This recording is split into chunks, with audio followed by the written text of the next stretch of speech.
Ada pepatah mengatakan tak kenal maka tak sayang. Oleh sebab itu perlu kenalan, supaya kenal dan tidak salah paham dengan orang lain, akhirnya terkesan menghakimi. Salah satu penyebab orang-orang salah paham terhadap kekristenan ialah mereka tidak mengenal kekristenan dengan baik. Mereka kemakan omongan orang-orang yang tidak bertanggung jawab. Padahal mereka sendiri belum membuktikan apakah omongan orang terhadap Kristen itu benar atau salah. Mungkin juga mereka tidak paham arti tuduhan-tuduhan kepada Kristen. Mereka sudah terlebih dulu didoktrin bahwa Kristen itu kafir, sesat, menjalankan ajaran Paulus, Tuhannya tiga, banyak kontradiksi dalam Alkitab.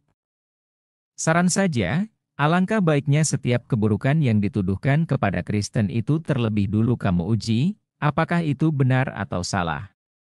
Kristen tidaklah seperti yang dikatakan oleh kebanyakan orang. Ada banyak asumsi-asumsi liar yang sering dituduhkan kepada kekristenan. Oleh sebab itu saya mencoba memberikan edukasi yang benar tentang kekristenan supaya tidak salah paham. Kesempatan ini saya awali dari mengenal kekristenan yang benar. Sesungguhnya apa itu Kristen? Kristen adalah persekutuan orang-orang yang percaya kepada Tuhan Yesus. Kristen adalah pengikut Kristus. Orang Kristen juga disebut sebagai murid-murid Yesus.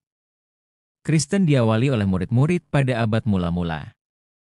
Penyebaran kekristenan dimulai dari Yerusalem di mana orang-orang yang percaya Yesus semakin hari semakin bertambah. Kisah Rasul pasal 2 ayat 47. Penyebaran semakin gencar pasca pencurahan Roh Kudus 40 hari setelah Yesus naik ke sorga. Para murid semakin bersemangat untuk memberitakan Injil. Petrus bersama dengan murid lain tidak henti-hentinya memberitakan Injil. Bahkan ketika Petrus memulai pelayanan, ada 3.000 orang bertobat menerima Yesus sebagai Tuhan dan Juru Selamat pribadinya. Kisah Rasul 2 ayat 37 sampai dengan ayat 41. Firman Tuhan berkata makin hari jumlah orang percaya semakin bertambah, pasal 2 ayat 47, pasal 5 ayat 14, pasal 6 ayat 7 dan masih ada ayat pendukung yang lain. Inti dari pengajaran murid-murid Yesus pada saat itu ialah apa yang mereka lihat, mereka dengar dan apa yang mereka saksikan tentang Yesus. Di tengah lonjakan pertumbuhan orang-orang percaya, menjadikan Yesus sebagai tokoh yang viral pada saat itu sampai dengan saat ini. Dalam situasi ini mulailah bermunculan berita-berita miring tentang Yesus, sehingga menimbulkan kebingungan di antara orang-orang percaya saat itu. Para murid harus bekerja keras meluruskan ajaran-ajaran yang mereka sampaikan kepada petobat-petobat baru. Atas bimbingan Roh Kudus, tergeraklah hati para murid untuk membakukan ajaran-ajaran yang mereka terima dari Yesus dan menuliskannya dalam bentuk manuskrip-manuskrip. Mereka inilah yang kita yakini sebagai penulis kitab Injil.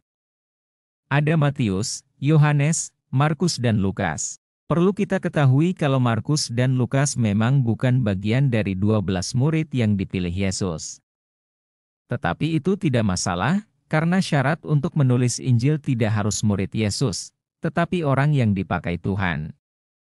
Perlu digarisbawahi syarat untuk menulis Injil adalah orang yang dipakai Tuhan. Sebab ada 12 murid Yesus minus satu orang yang telah berkhianat yaitu Yudas Iskariot. Mereka tidak menulis Injil, artinya Tuhan tidak memilih mereka untuk menulis Injil, tetapi untuk tugas atau misi yang lain. Perlu diketahui bahwa latar belakang pendidikan sebagian besar murid Yesus bukanlah orang-orang yang memiliki pendidikan tinggi. Kebanyakan dari mereka bekerja sebagai nelayan. Hanya beberapa orang saja yang bekerja di instansi pemerintahan yaitu Matius dan Yakobus anak Alfeus bekerja sebagai pemungut cukai. Maka benarlah Tuhan memberikan tanggung jawab pada setiap orang berdasarkan kemampuan yang dimiliki masing-masing orang. Namun meskipun demikian, bukan berarti murid yang lain tidak dipakai Tuhan. Murid yang lain harus mati syahid atau menjadi martir di saat mereka pergi memberitakan Injil. Semua ini adalah rencana Tuhan. Kita hanya manusia terbatas, tidak mungkin sanggup memahami Allah yang tidak terbatas. Yang pasti Injil yang ditulis Markus dan Lukas tidak bertentangan dengan Injil Matius dan Yohanes dan kitab-kitab lain di dalam Alkitab. Namun meskipun demikian bukan berarti Markus dan Lukas tidak mengenal Yesus. Markus pasal 14 ayat 51 sampai dengan ayat 52 menceritakan ada seorang anak muda yang harus melepas bajunya dan lari pada waktu Yesus sedang diadili. Karena ini hanya ditulis di Injil Markus, nampaknya ini adalah Markus yang masih muda. Kisah Rasul 12 ayat 12 menuliskan kalau rumah Markus pernah dijadikan tempat ibadah orang Kristen masa awal.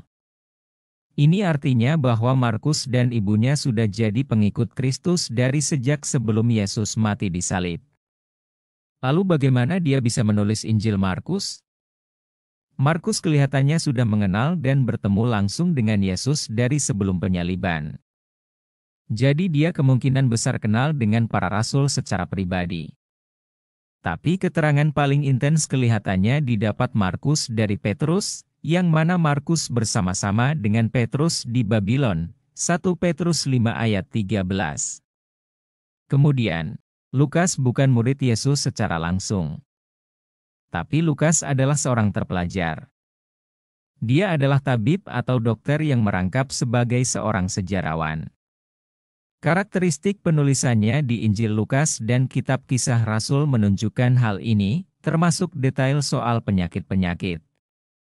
Sebagai seorang sejarawan, dia mewawancara banyak saksi mata yang masih hidup di zaman dia menulis.